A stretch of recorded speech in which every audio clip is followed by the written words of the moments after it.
Umaandar na po siya. Pero yung ilaw niya, headlight niya, hindi pa oh. Ha? Ano naging problema niya? Pababa rin siguro ang minor. Kaya minsan mamamatayan.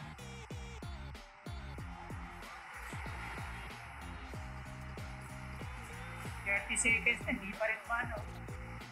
Tsaka pala ang nung nirep. So, yan o. Kanina, nung hinayaan lang siya mababa yung minor niya, hindi talaga, umilaw, Pag gagawin natin yan, try natin taasan yung minor, baka yun lang naging problema. Kasi minsan mamatayan sa humps. Siyempre, pag di-minor ka, dahil nasa humps ka. Kaya, check natin yung motor natin, bakit nagkakaganon. So, yan. Buksan na po natin para ma-adjust natin.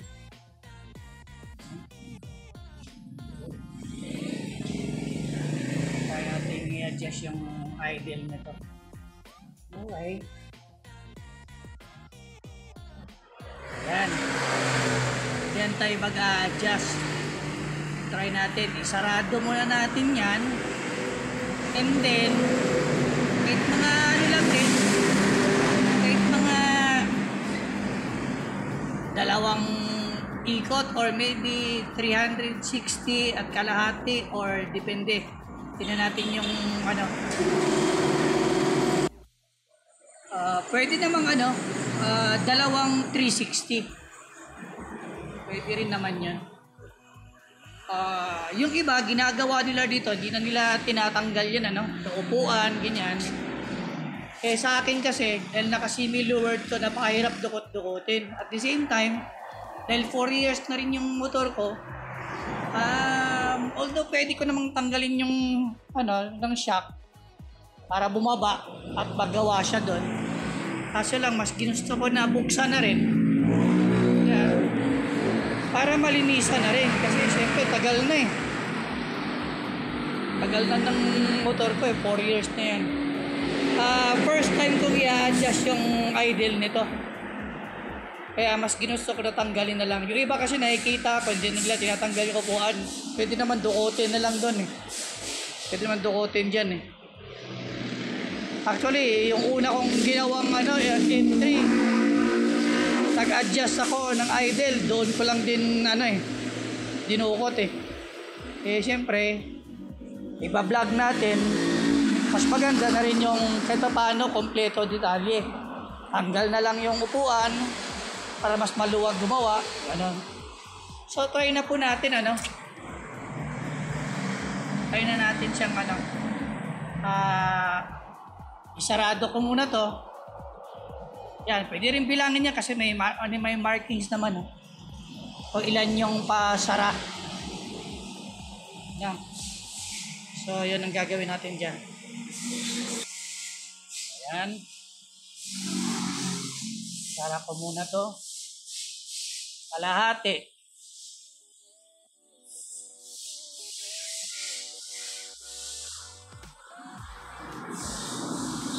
Ayun. Kalahati at saka halos 1/4 lang, sarado na siya. Ito yung pinaka-marker niya. Ayan.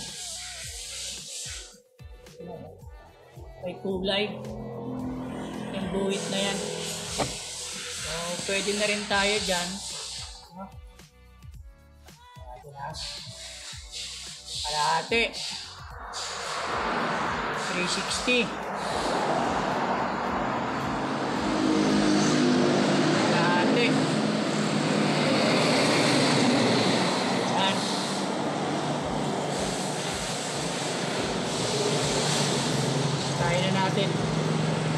Tapay-start na lang natin kung may pinagbago pa. O yan. Pagka push start pa lang niya, may ilaw na kaagad. So ang ginawa po natin dyan, dito lang. So sinara ko siya. And then, nung una, naisip ko, 360 at saka kalahati. Pero ngayon ginawa ko siyang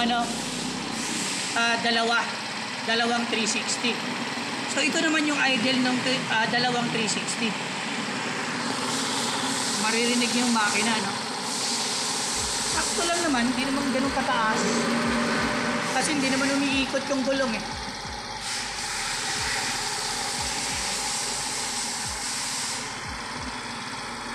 So sana nakadagdag din tayo ng information na pag bumaba yung minor, namamatay-matayan, tapos laging nadidelay na yung pagka-push start natin.